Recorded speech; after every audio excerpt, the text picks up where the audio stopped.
Hello students, today we shall continue the chapter pair of linear equations in two variables. This is part 11. In this video lesson, we are going to learn solving equations reducible to a pair of linear equations in two variables.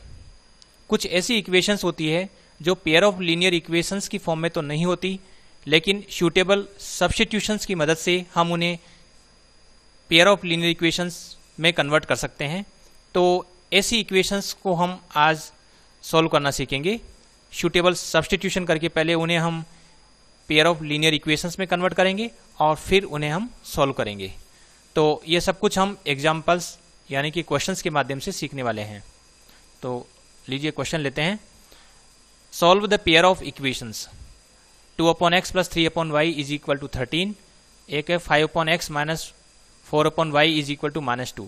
तो यहाँ ये जो दो equations है, ये दोनों equations ऐसी है जो लीनियर इक्वेशंस नहीं है, क्योंकि x और जो y की पावर आप यहाँ देख रहे हैं, x की पावर यदि मैं यहाँ कैलकुलेट करता हूँ तो x की पावर -1 आती है और y की पावर भी -1 है। तो ये लीनियर इक्वेशंस नहीं है। तो ऐसी इक्वेशंस को हम पहले सूटेबल सब्स्टिट्यूशंस की मदद से इन दोनों इक्वेशंस को हम पेयर ऑफ लीनियर इक्वेशंस में कन्वर्ट करेंगे और उसके बाद में फिर हम उन्हें सॉल्व करेंगे। तो इसमें हम क्या करेंगे, सबसे पहले जैसे ये इक्वेशन 1 है, तो इस इक्वेशन 1 को मैं ऐसे लिख लेता हूँ। ये 2/x है, इसको मैं लिख देता हूँ 2 × 1/x। और यहाँ जो ये 3/y है, इसको लिख देता हूँ 3 × 1/y और इज इक्वल टू 13। अब यहाँ हम ये जो पार्ट आ रहा है ये 1/x और यहाँ आ रहा है 1/y, इसको हम कुछ नाम दे देते हैं, इसको नए वेरिएबल से रिप्लेस कर देते हैं।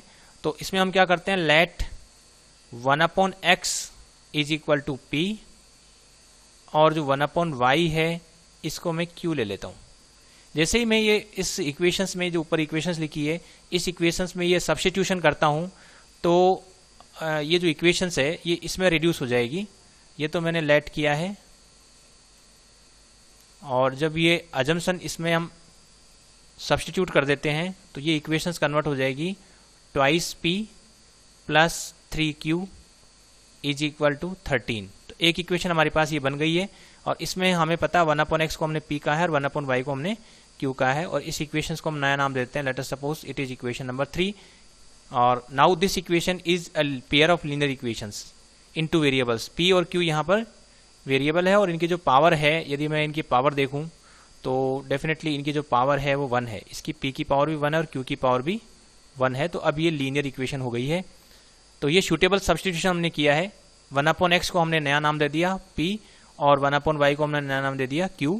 और ऐसा करने से ये जो इक्वेशन 1 है ये completely pair of linear equations in two variables में कन्वर्ट हो गई है। सिमिलरली हम सेकेंड इक्वेशंस के लिए करते हैं। तो सेकेंड इक्वेशंस को हम क्या करें, इस सेकेंड इक्वेशंस को मैं यहीं पर लिख देता हूँ। सबसे पहले जो सेकेंड इक्वेशन है इसको मैं ऐसे फॉर्मेट में लिख देता हूँ 5 × 1/x और यहाँ लिखा है -4 × 1/y is equal to -2। This is our equation number second. और इसमें ये जो पार्ट दिख रहा है आपको, ये 1/x, यहाँ से यहाँ तक 1/x। सिमिलरली यहाँ जो 1/y है, ये 1/y जैसा यहाँ पर था, इसको हाईलाइट कर लेते हैं। ये जो 1/x है और यहाँ जो 1/y है, इसकी जगह हम ये सब्स्टिट्यूट कर देंगे। In place of 1/x we will substitute p और in place of 1/y we will put q। और if I substitute 1/x and 1/y by p and q in this equation, then it will be converted into another equation और which will be equal to 5 times p minus 4 times q is equal to -2।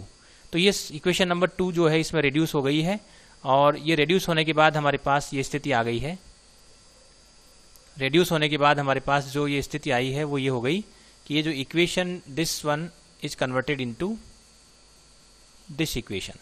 अब हमारे पास ये दो equations है और both are pair of linear equations in two variables, क्योंकि यहाँ भी पावर 1 ही है।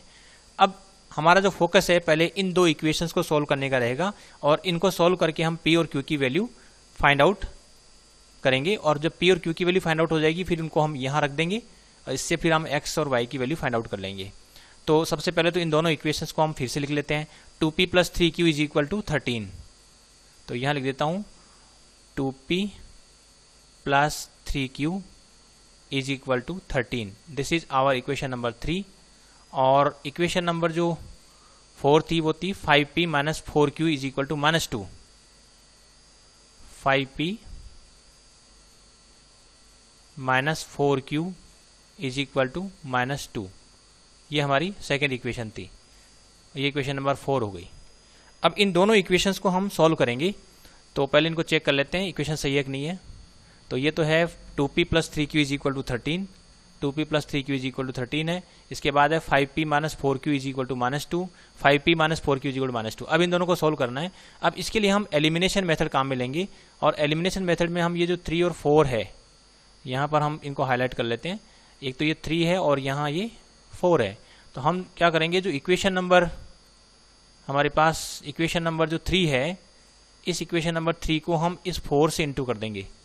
तो इस पूरी इक्वेशंस को जो है हम मल्टीप्लाई कर देंगे 4 से, और इस पूरी इक्वेशंस को हम मल्टीप्लाई कर देंगे 3 से। इसका मतलब ये हुआ कि हम यहाँ पर जो है इनको थोड़ा अलग कलर से कर देते हैं ताकि हमें पता रहे कि क्या होने जा रहा है। हम यहाँ क्या कर रहे हैं, ये जो 4 है इससे तो हम यहाँ ले रहे हैं, ये वाला 4 यहाँ ले रहे हैं, और ये जो 3 है हम यहाँ ले रहे हैं। यानी कि जो इक्वेशन नंबर 3 है इसमें जो q का जो कोफिशिएंट है उससे तो मैं इक्वेशन नंबर 4 को मल्टीप्लाई कर रहा हूँ। इसी तरह से इक्वेशन नंबर 4 में जो q का कोफिशिएंट है यानी 4, उससे मैं इक्वेशन नंबर 3 को मल्टीप्लाई कर रहा हूँ। और इसका फ़ायदा ये होगा कि अगर मैं इस एंटायर इक्वेशंस को 4 से मल्टीप्लाई कर देता हूँ तो each term of this equation must be multiplied with 4। So when we multiply this equation with 4, we get 4 into 2, 8p. This will be 8p. Then 3q into 4, it will be equal to 12q. और यहाँ जब multiply करेंगे तो आ जाएगा 52. 13 4 जा 52. तो this is our new equation. Let it be 5. Now if we multiply equation 4 by 3, we get 15p. Then ये हो जाएगा 12q. And 3 into -2 will be equal to -6। ये हो गई इक्वेशन नंबर 6 हो गई। अब हमारे पास ये दो इक्वेशंस आ गई है। और यदि इन दोनों इक्वेशंस को मैं ऐड कर देता हूँ, एडिंग दीज 2 इक्वेशंस, तो ऐड मैं इसलिए कर रहा हूँ क्योंकि यहाँ पहले से साइन जो है अपोजिट है।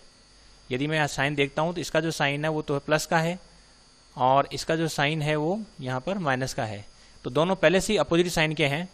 तो जब अपोजिट साइन के हैं ये दोनों, तो यहाँ हमें इनको सेपरेट करने की ज़रूरत नहीं है। यानी यहाँ ऑलरेडी सेपरेट करने का मतलब है साइन चेंज करना। तो हम यहाँ साइन चेंज नहीं करेंगे क्योंकि यहाँ जिनको हमें कैंसिल आउट करना है उनके साइन पहले से अपोजिट है। तो ये कैंसिल आउट हो रहे हैं, और ये जब कैंसिल आउट हो जाते हैं ऐड करने से, तो इनको हम ऐड करें तो ये हो रहा है हमारे पास 23p, और it will be equal to 52 minus 6। तो 52 माइनस 6 तो ये हो जाएगा 46। और इसको हम फर्दर सोल्व करते हैं तो p इज इक्वल टू आता है 46 divided by 23, it will be equal to 2।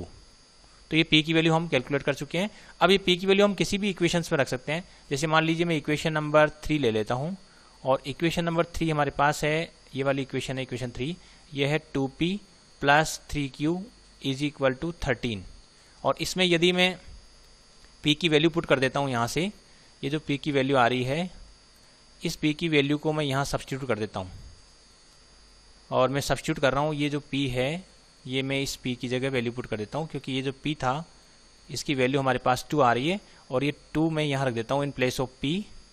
तो ये हो जाएगा 2 into, in place of p we can put 2, so 2 into 2 plus 3q is equal to 13, और ये हो गया 2 2 जा 4, और इस 4 को हम राइट साइड में ले लेते हैं, ट्रांसपोज कर लेते हैं, तो ये हो गया 13 माइनस 4, और it will be equal to, इसको हम नेक्स्ट स्टेप में लिख देते हैं, इसको हम नेक्स्ट स्टेप में लिख देते हैं, या यही सोल्व कर लेते हैं। चलिए, तो ये हो रहा है यहाँ पर 9, 13 minus 4 is equal to 9, so q will be equal to 9/3, so it will be equal to 3। अब हम जानते हैं कि हमने 1/x जो है इसको हमने लिया था p, ये हमने लिया था p, और दो तरीके हैं, या तो हम इसको p/1 लिख लें, और जब p अपॉन 1 लिखें, इसको जब हम रेसिप्रोकल करते हैं लेफ्ट साइड को राइट साइड को, तो x will be equal to 1 upon p, और यहाँ हम p की वैल्यू पुट कर देते हैं। p की वैल्यू यहाँ पर आ रही थी 2, तो x की वैल्यू हमारे पास आ गई हाफ। सिमिलरली जो 1 अपॉन y था वो था q, और इसको q अपॉन 1 कर देते हैं। और अब हम जो लेफ्ट की तरफ है उसका भी रेसिप्रोकल ले लेते हैं, तो ये y हो जाएगा, y अपॉन 1 यानी y, और ये 1 अपॉन q हो जाएगा, और q की वैल्यू जो आ गई ये हमारे पास 3 है। तो यहाँ से कंफर्म हो गया है कि जो x की वैल्यू है, फाइनली हमारे पास जो रिजल्ट आया वो है x is equal to half और y इज इक्वल टू 1/3। तो ये हमारा आंसर हो गया है। तो इस तरह से जो है हमने क्या किया, जो इक्वेशन थी हमारे पास, देखिए दोनों इक्वेशंस जो ऐसी थी जो पेयर ऑफ लीनियर इक्वेशंस नहीं थी, यानी दोनों ही लीनियर नहीं थी, लेकिन हमने 1 अपॉन एक्स को p और 1 अपॉन वाई को जब q अज्यूम किया, तो उससे जो हमें नई इक्वेशंस मिली, इक्वेशन 3 और 4, वो एक लीनियर इक्वेशंस मिल गई है। और लीनियर इक्वेशंस को हमने एलिमिनेशन मेथड से सॉल्व किया है। और एलिमिनेशन मेथड में हम क्या करते हैं, किसी भी एक वेरिएबल के जो कोएफिशिएंट्स होते हैं उनको हम इक्वल बनाते हैं। और इसका तरीका ये होता है कि इनके जो कोएफिशिएंट्स होते हैं उन कोएफिशिएंट्स को हम रिवर्स ऑर्डर में लेते हैं, यानी कि पहली इक्वेशंस का जो कोएफिशिएंट है उसको तो हम दूसरी इक्वेशंस से मल्टीप्लाई करते हैं, दूसरी इक्वेशंस को मल्टीप्लाई करते हैं, और दूसरी इक्वेशन के कोएफिशिएंट को पहली इक्वेशन से मल्टीप्लाई करते हैं। ऐसा करने से क्या होता है, किसी एक वेरिएबल के जो कोएफिशिएंट होते हैं उनकी न्यूमेरिकल वैल्यू सेम हो जाती है। फिर यदि उनके साइन अपोजिट है तो हम ऐड कर लेंगे, अगर साइन सेम है तो हम सब्ट्रैक्ट कर देंगे, यानी कि जो लोअर इक्वेशन है उसका साइन, उसकी ईच टर्म का साइन बदल देंगे, और किसी भी तरह से फिर वो हम जब ऐड या सब्ट्रैक्ट करेंगे तो वो वेरिएबल एलिमिनेट हो जाएगा, इसलिए इसको एलिमिनेशन मेथड कहते हैं। फिर जो दूसरा वेरिएबल है उसमें हमें इक्वेशन मिलेगी, यानी कि linear equation in one variable हो जाएगी, जिसमें हम जो वन वेरिएबल है उसकी वैल्यू फाइंड आउट कर लेंगे, और फिर उस वेरिएबल की वैल्यू यदि हम किसी भी प्रीवियस इक्वेशंस में रखते हैं, जैसे मैंने इक्वेशन 3 में रखी, और उससे जो है दूसरा जो वेरिएबल है उसकी वैल्यू भी पता लग जाती है। जब p और q हमें पता लग गया तो हमने जो लिया था वो ये लिया था कि 1 अपॉन एक्स को p और 1 अपॉन वाई को q। जब p और q हमें मालूम हो जाता है, हमने पता लगा लिया, now p and q known, so we can find out x and y using these two equations. So here 1 upon x is equal to p, so we can take reciprocal of both the sides, then x will be equal to 1 upon p, so 1 upon x will be equal to 1 upon half. Similarly, if we reciprocal each term of this equation, we get y is equal to 1 upon q is equal to 1 upon 3. In this way we can find out value of x and y. So we are able to find out the value of x and y. तो ये तरीका रहता है, कोई equations अगर reducible है linear equations में, तो हम उन्हें पहले सूटेबल सब्सटीट्यूशन की मदद से रेड्यूस कर लेंगे, और उसके बाद हम उसे आसानी से जो लीनियर इक्वेशंस आ रही है उनको हम सॉल्व कर लेंगे। अब सॉल्व करने की हमारे पास काफ़ी मेथड है, एक तो एलिमिनेशन मेथड है, सब्सटीट्यूशन मेथड है। तो इस तरह से जो मेथड्स हैं उनकी मदद से हम जो है उसको सॉल्व कर लेंगे, और उसके बाद में फिर आप देख रहे हैं किस तरह से आगे फाइनली हम क्वेश्चन को सॉल्व करने में सफल हो पाते हैं। नेक्स्ट क्वेश्चन लेते हैं, solve the pair of equations. मान लीजिए यहाँ देखिए इस तरह से जो इक्वेशंस है, और ये जो इक्वेशंस है, सपोज ये पहली इक्वेशन है और ये सेकंड इक्वेशन है। यहाँ पर भी हम वही करते हैं कि यहाँ जो पहली इक्वेशन है इसको मैं ऐसे लिख देता हूँ, फर्स्ट इक्वेशन, इसको जो है हम ऐसा लिख देते हैं 5 into 1 upon x minus 1, plus दूसरी इक्वेशन को लिख देते हैं 1 इंटू 1 अपॉन वाई माइनस 2। यहाँ ये ज़रूरी नहीं है कि हम ऐसा लिखें, इसको हम ऐसे भी कर सकते हैं।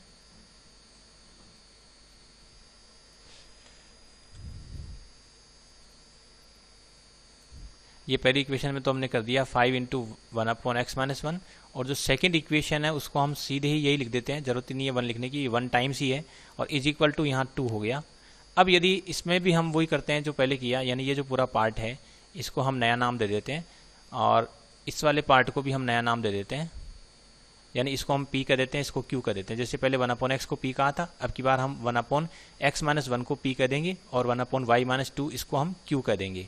और ऐसा करने से फ़ायदा ही रहेगा कि ये जो इक्वेशंस है उसमें कन्वर्ट हो रही है। जैसे लेट सपोज मैं कर देता हूँ 1 अपॉन एक्स माइनस 1 है, इसको मैं p ले लेता हूँ, और जो 1 अपॉन वाई माइनस 2 है इसको यदि मैं q ले लेता हूँ, तो ये अगर मैं सूटेबल सब्सटीट्यूशन कर देता हूँ, ये मान लीजिए ये सूटेबल सब्सटीट्यूशन इस इक्वेशंस में कर देता हूँ, तो जो इक्वेशन 1 है वो किस में रिड्यूस हो जाएगी, now this equation 2 will B reduced in this format.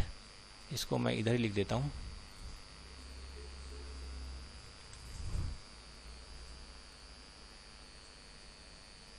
इस तरफ ही लिख लेते हैं. तो ये जो इक्वेशन है वो कन्वर्ट हो जाएगी 5p प्लस, अब ये पूरा का पूरा जो है q हो रहा है, तो 5p plus q is equal to 2. तो ये इक्वेशंस इसमें रिड्यूस हो रही है. 5p plus q is equal to 2. This is equation corresponding to equation 1. ये जो इक्वेशन 1 है उसके कॉरस्पॉन्डिंग था, इसको हम इक्वेशन 3 कर देते हैं. अब now equation second can also be written in the same way. तो इसमें इक्वेशन जो 2 है, यदि इसको मैं लिखता हूँ तो इसको देखिए कैसे लिखेंगे. 6 इंटू, इसको लिख देते हैं 1 अपॉन x माइनस 1, और ये लिख देते हैं minus 3 times 1 upon y minus 2 is equal to 1. ये इसमें हम इक्वेशन 2 इसमें रिड्यूस हो रही है. और यदि हम ये सब्स्टिट्यूट कर देते हैं, तो यदि ये सब्स्टिट्यूशन इसमें हम कर देते हैं, तो कुल मिलाकर ये जो पूरा पार्ट है उसको हम p लिखेंगे, और ये जो पूरा पार्ट है उसको हम q लिख देंगे. तो ये जो सूटेबल सब्स्टिट्यूशन हम कर देते हैं, तो ये जो इक्वेशंस है वो किस में रिड्यूस हो रही है. देखिए ये हो रही है 6p, और ये हो गया माइनस का 3q इज इक्वल टू 1. ये इक्वेशन इसमें कन्वर्ट हो गई है. तो एक इक्वेशन हमारे पास आ गई 6p minus 3q is equal to 1. दूसरी आ रही है 5p plus q is equal to 2. अब ये जो दोनों इक्वेशन है इसको हम नेक्स्ट पेज पर लिख देते हैं. 5p plus q is equal to 2 है, तो यहाँ लिख देते हैं 5p plus q is equal to 2. ये तो इक्वेशन नंबर 3 है. और इक्वेशन नंबर जो 4 है वो हम लिखते हैं. तो जो सेकंड इक्वेशन है वो है 6p minus 3q is equal to 1. 6p minus 3q is equal to 1. तो यहाँ लिख देते हैं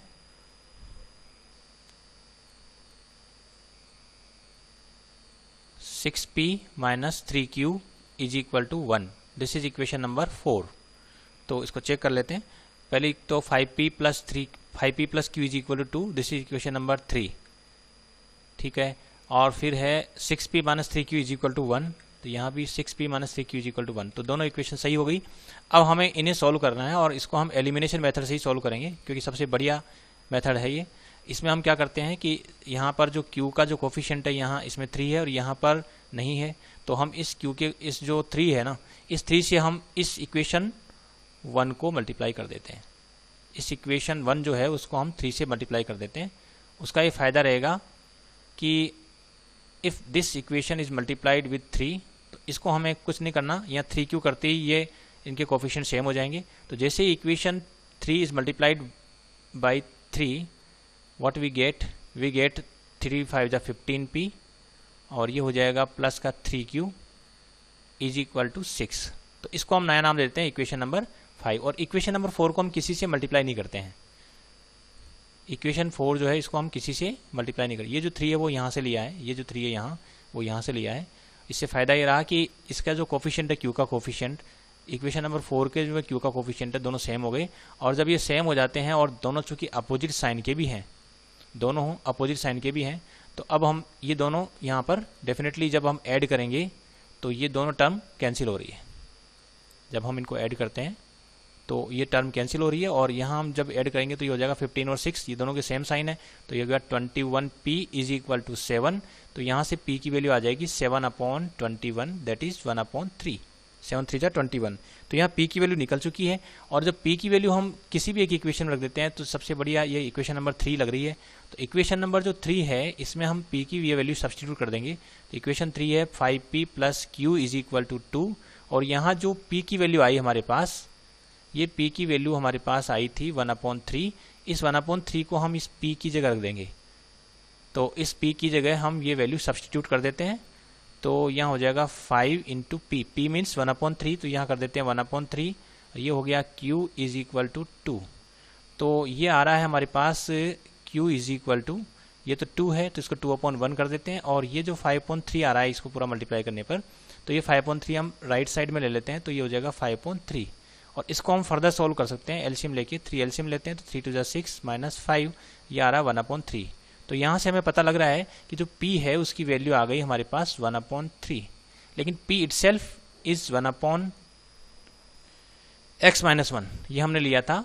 x माइनस 1 की जगह हमने p लिया था. तो in place of p we can put 1/x minus 1. तो ये जब हम इसमें सब्स्टिट्यूट कर देंगे तो ये हमारे पास इक्वेशंस आ रही है 1/3, और यदि हम इसका रेसिप्रोकल ले लेते हैं तो हमारे पास ये इक्वेशन कन्वर्ट हो जाएगी x - 1 = 3 में। तो ये तो हो गई equation number let it be 6, एक नई इक्वेशन हमें मिल गई है। और इसी तरह से जो q की वैल्यू है वो 1/3 है, तो यहाँ लिख देते हैं q = 1/3। और हमने q किसको लिया था, q हमने लिया था y - 2 को। देखिए ये जो q है वो है, q की वैल्यू जो है 1/y - 2 है, और p जो है 1/x - 1 था। तो q की जगह 1/y - 2 हम इसमें रख देते हैं। तो यहाँ जो पार्ट है, ये वाला पार्ट, इसकी जगह हम रख देते हैं 1/y - 2 = 1/3। ये हमारे पास ये जो q है उसकी जगह हम ये सब्स्टिट्यूट कर रहे हैं पूरा, क्योंकि in place of q we can put 1/y - 2। और ये हम इसलिए कर पा रहे हैं क्योंकि इसमें जो है ये जो पार्ट दिख रहा है यहाँ पर, ये सब्स्टिट्यूशन में लिया था कि जो 1/y - 2 है वो q के इक्वल है। तो definitely in place of q we can put 1/y - 2। तो यहाँ q की जगह 1/y - 2 पुट कर दिया है। और जब हम ये सब्स्टिट्यूट कर देते हैं, और अब यदि मैं लेफ्ट और राइट साइड का रेसिप्रोकल ले लेता हूँ तो ये y - 2/1 हो जाएगा। तो ये लिख देते हैं y - 2 = और इसका भी रेसिप्रोकल ले लेते हैं तो 3। तो ये हमारे पास इक्वेशन नंबर 7 आ गई। अब ये इक्वेशन नंबर 6 है, ये तो इक्वेशन 1 वेरिएबल है, इसको हम आसानी से सॉल्व कर सकते हैं। अगर ये दो इक्वेशन इन 2 वेरिएबल भी होती तब भी हम आसानी से सॉल्व कर सकते थे। तो ये तो बहुत आसानी से हो रही है। x - 1 = 3 है, तो इसको यदि मैं सॉल्व करता हूँ तो ये हो जाएगा 3 + 1 इट विल बी = 4। तो x की वैल्यू हम यहाँ से हमें पता लग गई है, x की वैल्यू आ गई है यहाँ पर 4। सिमिलरली यदि मैं इसको सॉल्व करता हूँ तो ये आ रहा है y = 3 + 2, और ये हो गया y = 5। तो इस तरह से जो है हम x की वैल्यू भी हमने फाइंड आउट कर ली है, और यहाँ हमने y की वैल्यू भी फाइंड आउट कर ली है। तो x और y की जो वैल्यू है इसको हम एक बार फिर से ढंग से लिख देते हैं कि हमारा जो सॉल्यूशन है वो क्या है।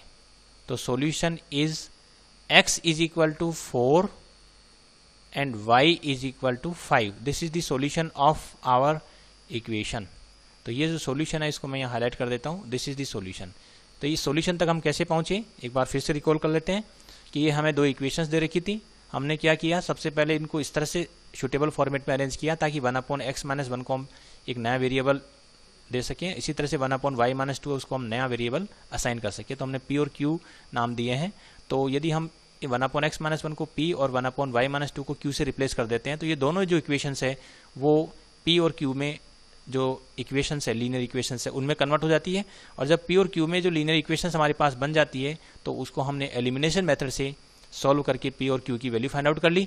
फिर p और q की जो वैल्यू हमें ओरिजिनली पता थी कि p हमने किसको लिया था 1/x - 1 को, और q हमने लिया था 1/y - 2 को। तो p और q को हम वापस रिप्लेस कर देते हैं, जो ओरिजिनल वेरिएबल थे x और y उसमें हमारे पास इक्वेशंस आ गई। फिर हमने x और y की वैल्यू फाइंड आउट कर ली। तो ये तरीका रहता है यदि कोई equations pair of linear equations नहीं है, लेकिन सूटेबल सब्स्टिट्यूशन की मदद से यदि हम उन्हें पेयर ऑफ लीनियर इक्वेशंस में कन्वर्ट करने में सक्षम हो जाते हैं, तो ये जो मैंने तरीके बताए हैं, दो इक्वेशंस को सॉल्व, दो क्वेश्चन सॉल्व करके, उनसे आप समझ सकते हैं कि किस तरह से हम जो गिवन इक्वेशंस है उनको पेयर ऑफ लीनियर इक्वेशंस में कन्वर्ट करके उन्हें हम आसानी से सॉल्व कर पाते हैं। Thanks for watching this video.